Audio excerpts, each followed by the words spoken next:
بیماری اور بیمار پرسی کے وقت کی دعائیں۔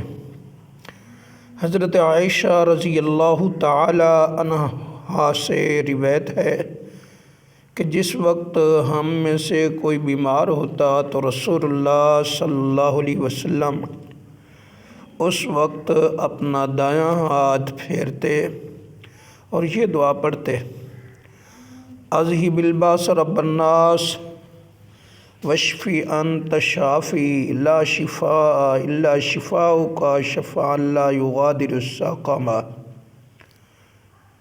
حضرت ابن عباس رضی اللہ تعالی عنہ سے روایت ہے کہ رسول اللہ صلی اللہ علیہ وسلم جب بیمار کے پاس تشریف لے جاتے تو اس طرح اس کی تسلی فرماتے: لا باس طہور انشاءاللہ۔